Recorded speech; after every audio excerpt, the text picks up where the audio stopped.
हमारी मीना बहुत प्यारी बच्ची है, लेकिन उसमें अभी भी बचपना है। हमारे तौर तरीकों को नहीं जानती है ना, लेकिन आस्ता आस्ता हम उसे सब सिखा देंगे।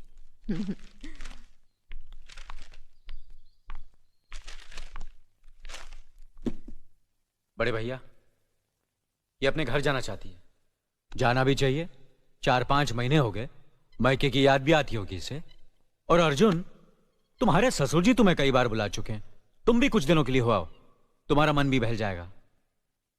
अगर ये वापस लौटने के लिए जा रही होती तो मैं जरूर जाता, मगर ये तो हमेशा के लिए इस घर से जा रही है।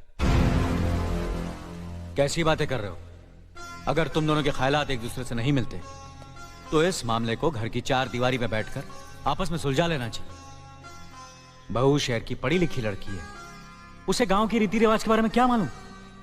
यह तो तुम्हारा फर्ज बनता है अर्जुन कि तुम उसे हमारे तौर तरीके सिखाओ। सिखाने से कोई फायदा नहीं बड़े भैया, ये खुद को इस माहौल में डालना ही नहीं चाहती, इसलिए भेज रहा हूं। अच्छा, तो तुमने फैसला भी कर डाला? बड़े भैया, बात यह है कि मैंने मीना को, तुम बहुत समझदार भी हो गए हो ना, तो फिर तुम्हें इतना तो समझ लेना चाहिए, अगर बहू अपने आप को बदल नहीं पा रही है तो तुम बहू के मुताबिक बदल जाओ। आखिर वो तुम्हारी पत्नी है, उसका साथ देना तुम्हारा धर्म है। तुम्हारे भरोसे ही तो उसने अपनी सारी जिंदगी सौंप दी तुम्हें। अर्जुन, मेरे दर्द पर तुम तड़प उठोगे, तुम्हें तकलीफ होगी तो मैं रो दूंगा, क्योंकि हम दोनों एक ही मां की संतान हैं, खून का रिश्ता है हमारा। मगर पत्नी का नाता उससे कहीं ज्यादा गहरा होता है, क्योंकि वो पराये घर से आकर अपनों से कहीं ज्यादा अपनी हो जाती है, परछाई बन जाती है हमारी। पति शरीर है तो पत्नी उसकी आत्मा है।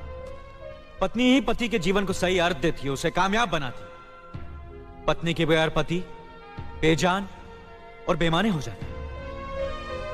अगर आज तुम अपनी पत्नी को हमेशा के लिए उसके मायके छोड़ाओगे तो यह गांव, यह समाज क्या कहेगा हमारे बारे में? जरा सोचो अर्जुन, न्याय के सिंहासन पर बैठकर जो लोगों के अच्छे बुरे का फैसला करता है, अगर उसी के घर में नाइंसाफी होगी तो लोग हंसेंगे हम पर, किसी को मुंह दिखाने के काबिल नहीं रहेंगे हम। बड़े भैया, मुझसे भूल हो गई, मुझे माफ कर दीजिए। मुनीम जी। जी मालिक। जायदाद के दस्तावेज लाइए। जी अभी लाया। बहू, पति ही पत्नी की असली शक्ति होती है। हमारे पुरखों ने कुल धर्म पत्नी के बारे में कहा है, जो पति के काम में उसकी मददगार हो, उसे अच्छी सलाह दे, जो दासी की तरह उसकी सेवा करे, मां की तरह उसे खिलाए पिलाए, लक्ष्मी का रूप हो और धरती की तरह उसमें सहन शक्ति हो, वही आदर्श पत्नी होती है। औरत की सोच मर्द का मुकद्दर बनाती है।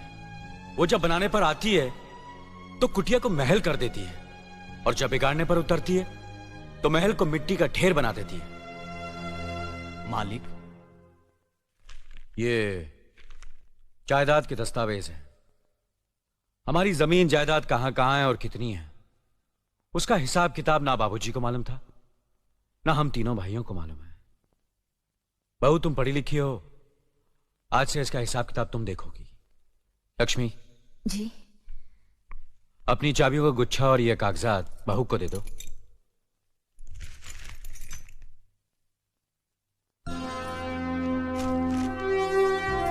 आज से तुम इस घर की मालकिन हो।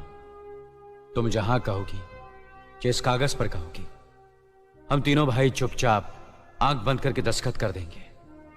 जैसा कहोगी वैसा ही करेंगे। बस एक ही विनती है बहू, हम तीनों भाइयों को अलग करने का ख्याल अपने मन में कभी आने मत देना।